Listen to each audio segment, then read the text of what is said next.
Un micro-organisme est un être vivant invisible à l'œil nu. Les micro-organismes sont très divers et comprennent par exemple les bactéries qui mesurent de 0,1 à 50 micromètres, les virus qui mesurent de 20 à 300 nanomètres, les levures et les ciliés comme les paramécies. Ils sont présents absolument dans tous les milieux. Certains sont pathogènes, c'est-à-dire susceptibles de provoquer une maladie, comme le bacille tétanique qui est responsable du tétanos et le virus de la grippe. D'autres en revanche sont utiles, comme les bactéries présentes dans le yaourt, voire indispensables aux autres êtres vivants. 100 000 milliards de bactéries peuplent notre tube digestif.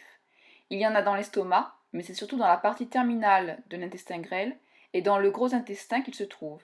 C'est ce qu'on appelle la flore intestinale ou le microbiote intestinal.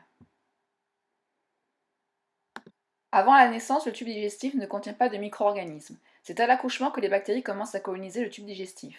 La diversité et le nombre de bactéries augmentent jusqu'à l'âge de 2 ans, puis il y a une stabilisation. Les espèces qui constituent ce microbiote dépendent de l'environnement, de l'alimentation et de la prise de certains médicaments, comme les antibiotiques, qui permettent d'éliminer les bactéries pathogènes responsables d'une infection, mais qui peuvent aussi éliminer les bactéries bonnes pour la santé.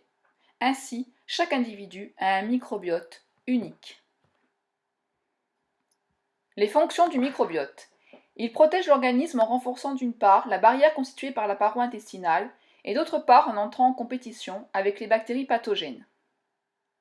Ils permettent la digestion de certains aliments car ils les digèrent avec des enzymes que nous ne possédons pas. Ces aliments sont certains glucides complexes et les fibres végétales. Certains des nutriments apportés à nos organes proviennent donc de la digestion bactérienne. Ils produisent également des vitamines. La digestion de certains aliments par le microbiote produit des gaz comme le méthane, le dihydrogène et le sulfure d'hydrogène. Ces gaz sont à l'origine des flatulences qui sentent parfois mauvais. Ainsi vous pourrez dire « c'est pas moi, c'est mon microbiote ». Un microbiote en déséquilibre, c'est-à-dire contenant moins de bactéries et moins d'espèces différentes, peut influer sur le développement de certaines maladies. Ainsi, de très nombreuses expériences réalisées chez la souris ont permis d'établir l'existence de liens entre l'équilibre du microbiote et les maladies cardiovasculaires, les maladies inflammatoires et l'obésité. On peut prendre soin de son microbiote en mangeant des fruits et des légumes riches en fibres végétales car les micro-organismes du microbiote s'en nourrissent, et en mangeant des produits laitiers comme les yaourts et le fromage riches en bactéries. Nous établissons donc une véritable relation symbiotique avec nos micro-organismes présents dans notre tube digestif. Always got what it takes to act like you're some kind of hard ass clown, but I know better than that.